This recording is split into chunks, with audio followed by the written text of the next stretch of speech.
Hello, નમસ્કાર મિત્રો. આજે આપણે સેમિસ્ટર 1 ની ઇન્ટ્રોડક્શનની વાત કરવી છે.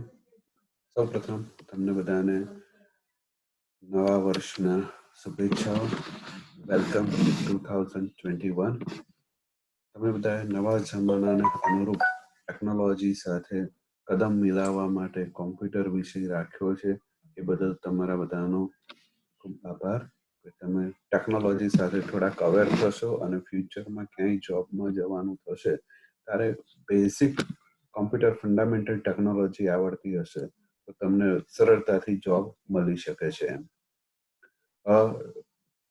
શ્રી HK આર્ટ્સ કોલેજનું કોમ્પ્યુટર ડિપાર્ટમેન્ટ ગુજરાત યુનિવર્સિટીનું આ એકમાત્ર એવી કોલેજ છે જ્યાં કોમ્પ્યુટર વિષય મુખ્ય તરીકે અપાતો હોય, એટલે કે આપણે કોર વિષય તરીકે જે અપાય છે તે આ એકમાત્ર એવી કોલેજ છે. સેમિસ્ટર 1 માં કોર, જેને આપણે મુખ્ય વિષય કહીએ છીએ. જે બીજો વિષય હોય તો તે ઇલેક્ટિવ 1 તરીકે ઓળખાય છે એમ, અને ત્રીજો વિષય હોય તો તે ઇલેક્ટિવ 2 તરીકે ઓળખાય છે. એટલે આપણે અત્યારના વાત કરીએ છીએ ત્રણેય વિષયની સમાનતાથી આપણે વાતચીત કરીશું એમ. મુખ્ય જે કોર વિષય છે તે કોમ્પ્યુટર એપ્લિકેશન તરીકે ઓળખાય છે, જેમાં તમારે બે પેપર ભણવાના હોય છે. એક છે computer fundamental and its applications, જેની અંદર તમારે કોમ્પ્યુટરનો હિસ્ટ્રી, કોમ્પ્યુટરની ડેવલપમેન્ટ, ક્લાસિફિકેશન, વર્ડ 2003 અને પાવર પોઈન્ટ 2003 ભણવાનું છે. જ્યારે જે બીજું પેપર છે તેની અંદર operating system and business data processing through spreadsheet, એટલે કે વિન્ડોઝ ઓપરેટિંગ સિસ્ટમ અને એક્સેલ 2003 ભણવાનું છે. આ જેને મુખ્ય કોર વિષય છે તે જેને મુખ્ય કોર વિષય છે તેને છેક સેમિસ્ટર 6 સુધી કોમ્પ્યુટર વિષય ભણવાનો રહેશે. જેમને બીજો વિષય છે એટલે કે ઇલેક્ટિવ 1 જે કોમ્પ્યુટર છે તે કોમ્પ્યુટર એપ્લિકેશન તરીકે ઓળખાય છે. તેમાં પણ સેમ પેપર છે. પહેલું જે પેપર છે તેનો કોડ EC1-101 છે, જેને મુખ્ય છે તેનો કોડ છે CC101 છે, એટલે કે કોર કોમ્પ્યુટર 101 છે. આ ઇલેક્ટિવ સબ્જેક્ટ 101 નંબરનું પેપર છે. તેમાં સેમ ફંડામેન્ટલ, વર્ડ અને પાવર પોઈન્ટ છે. અને બીજું પેપર છે EC1-102, તેઓને છે વિન્ડોઝ અને એક્સેલ ભણવાનું છે. આ વસ્તુ કોર અને ઇલેક્ટિવ 1 ના બંને સ્ટુડન્ટ્સ માટે કોમન પેપર છે એમ, જે સેમિસ્ટર 1 અને સેમિસ્ટર 2 માં કોમન આવશે. સેમિસ્ટર 3 થી થોડુંક અલગ આવશે.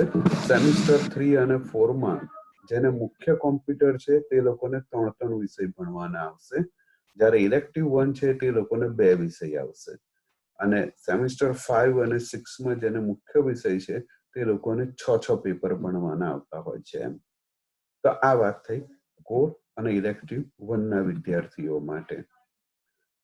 ઇલેક્ટિવ 1 અને કોરના વિદ્યાર્થીઓએ જર્નલ કમ્પલસરી બનાવવાની છે, જે તમે કોમ્પ્યુટર લેબમાં સવારે 8:30 થી 11:30 ના સમય દરમિયાન અશોકભાઈ કરીને હશે તે તમને જર્નલ ₹50 લઈને આપશે એમ. તમારે તેની અંદર પ્રેક્ટિકલ લખવાના છે. એ પ્રેક્ટિકલ અને થિયરીનું મટીરિયલ હું માઇક્રોસોફ્ટ ટીમની ઉપર મૂકી દઈશ અને હું આપણા વોટ્સએપ ગ્રુપમાં પણ એ મૂકી દઈશ. તમે તમારી રીતના પ્રિન્ટ આઉટ કરાવી શકો છો એમ. હવે જે આપણે એક્ઝામિનેશન પેટર્ન છે તે આપણે જોઈએ તો ટોટલ એક્ઝામિનેશન એક ઇન્ટરનલ હોય છે અને એક એક્સટર્નલ હોય છે. ઇન્ટરનલ જે હોય છે તે 30 માર્કની હોય છે અને એક્સટર્નલ 70 માર્કની હોય છે. અત્યારના ઇન્ટરનલ સામાન્ય રીતના થિયરી અને પ્રેક્ટિકલ 50-50 માર્કની લેવાય છે અને પછી સરેરાશ 30માંથી માર્ક મૂકવામાં આવતા હોય છે. પણ કોરોનાની પરિસ્થિતિ જોતા ગુજરાત યુનિવર્સિટી જે નોર્મ્સ નક્કી કરે તે રીતે આપણે એક્ઝામ ઇન્ટરનલ ગોઠવવામાં આવશે. એક્સટર્નલ એક્ઝામ 70 માર્કની હોય છે, જેમાં 35 માર્ક થિયરી અને 35 માર્ક પ્રેક્ટિકલના હોય છે. અહીંયા વિદ્યાર્થીને મેક્સિમમ બેનિફિટ એટલા માટે થાય છે કે 35 માર્કનો જે પ્રેક્ટિકલ છે એ જે તમને લિસ્ટ આપી દીધું છે તેમાંથી જ પૂછાતો હોય છે. અને પ્રેક્ટિકલ એક્ઝામ તમારે કમ્પલસરી આપણી કોલેજમાં જ કોમ્પ્યુટર લેબમાં આપવાની હોય છે. એટલે થોડુંક ફેમિલિયર એન્વાયરમેન્ટ તમને જોવા મળતું હોય છે. થિયરી એક્ઝામ ગમે ત્યાં આવી શકતી હોય છે એમ, પણ આપણા સ્ટડી મટીરિયલ જે આપણે આપીએ છીએ તેની બહારનું તેમાંથી એક પણ વસ્તુ પૂછાતી નથી હોતી. અહીંયા પણ અગેન કન્ડિશન અત્યારના કોરોનાની પરિસ્થિતિ જોતા ગુજરાત યુનિવર્સિટી જે રીતે નક્કી કરે તે રીતે એક્સટર્નલ પણ એક્ઝામ લેવામાં આવશે. તમને જો કોઈ ક્વેશ્ચન્સ હોય તો આ hkscomputer@gmail.com ઉપર તમે ડાયરેક્ટ ક્વેરી કે ક્વેશ્ચન લખી શકો છો એમ. કારણ કે વોટ્સએપ ગ્રુપમાં આપણે ફક્ત એડમિન જ મેસેજ કરી શકે એવું આપણે રાખ્યું છે એમ. માઇક્રોસોફ્ટ ટીમમાં આપણે લેક્ચર લઈશું તેનું વોટ્સએપ ગ્રુપમાં તમને હું જાણ કરી દઈશ કે આપણે આ સમયે આ તારીખે આપણે લેક્ચર્સ લેવાના છે તેમ. બાકી તમારું ફરીથી આપણે આ HK કોમ્પ્યુટર સેન્ટરમાં આપનું સ્વાગત છે એમ. અને કોમ્પ્યુટર વિષય બહુ સરસ છે. તમારે કોમ્પ્યુટરમાં જો કેરિયર બનાવવી હોય તો તેને લગતા પણ જો પ્રશ્ન મને પૂછવા હોય તો મોસ્ટ વેલકમ. હું તમને સારામાં સારું તેમાં ગાઈડ કરી શકું એવું છું એમ. અને તેમાં પણ મારો જે લાઇકિંગનો સબ્જેક્ટ છે કે રિસર્ચ વર્ક ચાલે છે એ મોબાઈલ એજ્યુકેશન ઉપર ચાલે છે એમ. તો તેમાં હું સારામાં સારી વસ્તુ તમને ગાઈડ કરી શકીશ એમ. આ જસ્ટ આપણે સિલેબસની રૂપરેખા હતી. તમને બધા જ આપણા વિન્ડોઝ, વર્ડ, એક્સેલ, પાવર પોઈન્ટની વિડીયો લિંક પણ હું ધીમે ધીમે મોકલીશ. તમે અવારનવાર તે જોઈ શકશો. અને આપણે માઇક્રોસોફ્ટ ટીમ ઉપર લાઈવ ડેમો સાથે તે વસ્તુ પણ આપણે જોઈશું એમ.